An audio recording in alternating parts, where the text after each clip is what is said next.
Tonight, we continue our series examining the housing crisis. The price of a single-family home in Rhode Island has roughly doubled over the last decade. And data we obtained shows buyers from out of state are helping to drive prices higher. Target 12 investigator Ted Nesi has been digging into the numbers and joins us now with his findings.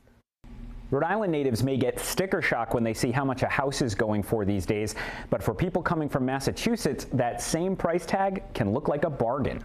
You really should go a little bit south. Italia Rodriguez and Dylan Millhouse were renting in Boston when they started looking to buy a home, and it wasn't long before the two 20-somethings had to face reality.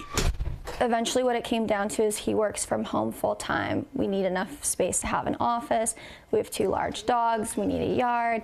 And that was just not going to be possible within that greater Boston area. They expanded their search and, to Italia's surprise, eventually found themselves looking in her native Warwick. In 2023, they moved into a newly built house in Connecticut Village, even as she kept her job working at a Boston biotech firm. I think COVID really did change a lot of things for us. Before that, I was like, we have to live in the greater Boston area because of the fact that we would lose the opportunity to get access to those jobs and to keep our careers growing in the direction we wanted. Rodriguez and Millhouse are part of a recent trend. Target 12 analyzed data from the Rhode Island Association of Realtors. It shows the share of Rhode Island homes purchased by buyers from out of state rose significantly over the last decade, increasing from 15% in 2016 to over 25% in 2022 and still 23% in 2024. Last year, 50% of my clientele were actually relocation buyers. Brooke Bucket is a realtor at RE/MAX River's Edge. She helped Rodriguez and Millhouse find their home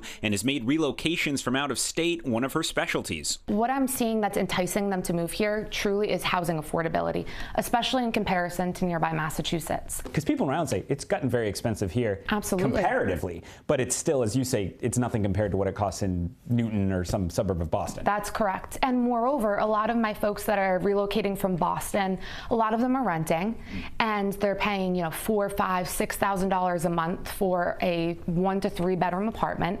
And they come to Rhode Island and they see what a mortgage payment looks like, and they're able to own that and start building wealth within that property. And the mortgage payments sometimes are less than what they're paying for rent. The numbers bear that out. In 2016, Rhode Island residents purchased about 12,500 homes in Rhode Island, while Massachusetts residents bought about 1,100. Yet last year, Rhode Island residents only bought about 8,300 homes in the state, while Massachusetts residents bought over 1,300. None of it surprises Rodriguez and Millhouse. We've got friends here. We've seen it ourselves. We've got probably 2 good couple friends that were in the same boat. Same exact situation, from Boston, moved down here. I mean, I'm not in real estate, but geez, at this point, I might as well be like an influencer for moving to Rhode Island. Still, many current Rhode Island residents fear that high out-of-state demand for local homes will make it harder for them to afford staying local. Coming up new at 6, we'll take our findings to the State House's leading voice on the housing crisis, Speaker Joe Shekarchi, to get his reaction. With the Target 12 investigators, Ted Nesi, 12 News.